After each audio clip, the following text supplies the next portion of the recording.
నేను మీ బషీర్ అహ్మద్. మీ అందరికీ నా గ్రీన్ సలాం. గతంలో జగన్ గారి ప్రభుత్వం ఉన్నప్పుడు ఆస్తి పన్ను ప్రతి సంవత్సరం 15% పెంచేటట్టుగా ఒక జీవోని విడుదల చేశారు.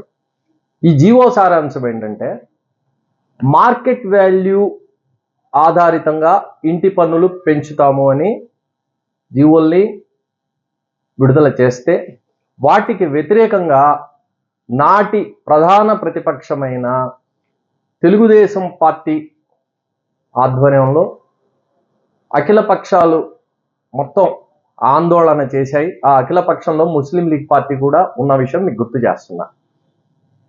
2024 అసెంబ్లీ ఎన్నికలప్పుడు చంద్రబాబు నాయుడు గారు నిర్దిష్టంగా హామీ ఇచ్చారు, తాను అధికారంలోకి రాగానే ఆ ప్రజా వ్యతిరేక జీవోలను రద్దు చేస్తాను, గతంలో లాగానే ప్రాపర్టీ ట్యాక్స్ ఆస్తి పన్ను ఉంచుతానని చెప్పారు. నేటి వరకు కూడా ఆ జీవోలను రద్దు చేయలేదు. కాబట్టి ఇండియన్ యూనియన్ ముస్లిం లీగ్ పార్టీగా మేము డిమాండ్ చేస్తున్నాము, వెంటనే గతంలో జగన్ రెడ్డి గారు